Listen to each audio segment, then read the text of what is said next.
Hello everyone, welcome to Banu Kitchen. நாம இன்னைக்கு என்ன ரெசிபி பார்க்க போறோம்னா ஒரு சூப்பரான கீரை வடை எப்படி செய்யலாம்ன்றத பார்க்கலாங்க. குழந்தைங்க கீரை சாப்பிட மாட்டாங்களா? அப்போ அவங்களுக்கு இந்த மாதிரி செஞ்சு கொடுங்க. அவங்களும் முறுமுறுன்னு கிறிஸ்பியா இருக்குன்னு சாப்பிடுவாங்க. டீ சமயத்துல ஒரு பெஸ்ட் ஸ்நாக்னே சொல்லலாம். வாங்க இதை எப்படி செய்யலாம்ன்றத பார்க்கலாம். வீடியோக்குள்ள போறதுக்கு முன்னாடி மறக்காம சப்ஸ்கிரைப் பண்ணுங்க அண்ட் பெல் ஐகானை கிளிக் பண்ணுங்க.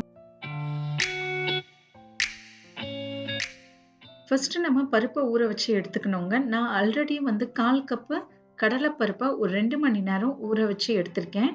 அதே மாதிரி 1 கப்பு உளுத்தம் பருப்பையும் 2 மணி நேரம் ஊற வச்சு எடுத்துக்கோங்க. ரெண்டுமே பார்த்தீங்கன்னா ஒரு 2லேருந்து 3 மணி நேரம் நல்லா ஊறி இருக்கணுங்க. இப்போ இந்த தண்ணியை ஃபுல்லா வடிகட்டிட்டு நம்ம மிக்ஸி ஜாருக்கு மாத்திக்கலாம்.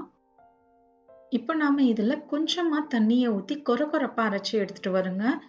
நைஸா அரைச்சிடாதீங்க. பருப்பு நமக்கு அங்கேயும் இங்கேயுமா இருக்கணும். பாருங்க, கொஞ்சம் பருப்பு கடலை பருப்பு இருந்தா தான் நல்லா இருக்கும். தண்ணி ஜாஸ்தியா ஊத்தி அரைக்காதீங்க. ஒரு 2 டேபிள் ஸ்பூன்ல இருந்து 3 டேபிள் ஸ்பூன் போட்டு அரைச்சாலே போதும். இப்ப மாவு எல்லாத்தையும் ஒரு பவுலுக்கு மாத்திட்டு இதுல 1 டீஸ்பூன் சீரகம், 1 துண்டு இஞ்சி சின்ன சின்னதா நறுக்கி சேர்த்துக்கோங்க. 3 பச்சை மிளகாயை பொடிசா நறுக்கி சேர்த்துக்கோங்க. இது கூடவே கொஞ்சமா கருவேப்பிலை, தேவைக்கேற்ப உப்பு சேர்த்துக்கோங்க. இது எல்லாத்தையும் நல்லா கையால இந்த மாதிரி பிசைஞ்சு விட்டுருங்க. நல்லா கலந்துருங்க. இல்லைன்னா உப்பு அங்கேயும் இங்கேயுமா இருக்கும்.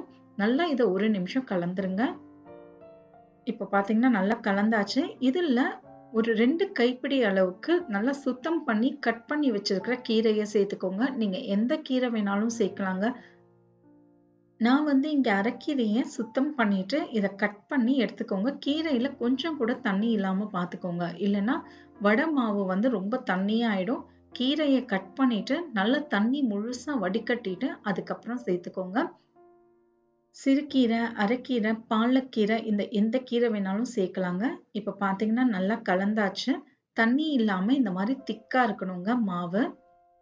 இப்போ நாம இதை எப்படி வடையா தட்டணும்ன்றத காட்டுறேன் பாருங்க. எப்பவுமே கையை தண்ணியில நல்லா நனைச்சிக்கோங்க. நனைச்சிட்டு ஒரு கைப்பிடி அளவுக்கு உருண்டையா எடுத்து இந்த மாதிரி பிடிச்சிட்டு இன்னொரு கையிலையும் தண்ணியை நனைச்சிட்டு இந்த மாதிரி வடை மாதிரி தட்டிக்கோங்க. நடுவுல தண்ணிய கையால நனைச்சிட்டு விரல்ல நனைச்சிட்டு இந்த மாதிரி ஓட்டை போட்டுருங்க. இப்படி பண்ணீங்கன்னா உங்களுக்கு ஈஸியா வந்துடும். இல்லைன்னா பாலித்தீன் கவர்லயோ இல்ல பேக்கிங் பேப்பர்லயோ அந்த மாதிரிலயும் வச்சு போடலாம். மறுபடியும் காட்டுறேன் பாருங்க. எப்பவுமே நம்ம கையை ஈரமா வச்சுக்கிட்டோம்னா இந்த உளுந்து வடைலாம் சுடும் போது இதுதான் ட்ரிக்ஸ். கையை நம்ம ஈரமா வச்சுட்டு அதுக்கப்புறம் நம்ம வடையா தட்டினா ஈஸியா வந்துருங்க. இப்போ நம்ம வடைய சுட ஸ்டார்ட் பண்ணலாம். இப்ப பாத்தீங்கன்னா எண்ணெய் நல்லா காஞ்சிடுச்சு. கொஞ்சமும் மாவு எடுத்து போட்டு பாருங்க. நல்லா சல்லுன்னு சவுண்டு வரணும். மேல அந்த மாவு உப்பி வந்துச்சு அப்படின்னா எண்ணெய் சூடாயிடுச்சுன்னு அர்த்தம். இப்போ மெதுவா நம்ம தட்டி வச்சிருந்த வடையை இதுல சேர்த்துருங்க. அடுப்பு தீயை மிதமான சூட்ல வச்சு இதை பொரிச்சுக்கோங்க. மீடியம் ஃப்ளேம், லோ ஃப்ளேம்னு மாத்தி மாத்தி இதை நம்ம ஃப்ரை பண்ணி எடுத்துக்கணுங்க. ரொம்ப ஹெல்த்தியான ஸ்நாக்காகவும் இருக்குங்க. நார்மலா சாப்பிட்ற வடைக்கும் இந்த கீரை வடைக்கும் ரொம்ப நல்லா டேஸ்ட் இருக்கும். டீ கடைகள்ல கிடைக்கிற அளவுக்கு டேஸ்டா ரொம்ப சூப்பரா இருக்குங்க. இப்ப பாத்தீங்கன்னா கலர் பாருங்க, கோல்டன் கலர்லாம் ஆயிடுச்சு. இந்த சமயத்துல நம்ம எண்ணெயில இருந்து எடுத்துடலாம். இதே மாதிரி மிச்சம் இருக்கிற மாவையும் நீங்க இதே மாதிரி ஃப்ரை பண்ணி எடுத்துக்கலாம். இல்லைன்னா ஃப்ரிட்ஜில் எடுத்து வச்சு மறுநாள் கூட நீங்க ஃப்ரை பண்ணிக்கலாம்.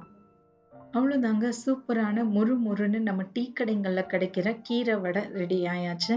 ரொம்ப டேஸ்டா இருக்குங்க. குழந்தைங்களுக்கும் செஞ்சு கொடுங்க, அவங்க விரும்பி சாப்பிடுவாங்க. இதே அளவுகளோட நீங்களும் ட்ரை பண்ணுங்க. உங்களுக்கும் இது சூப்பராகவே வரும்.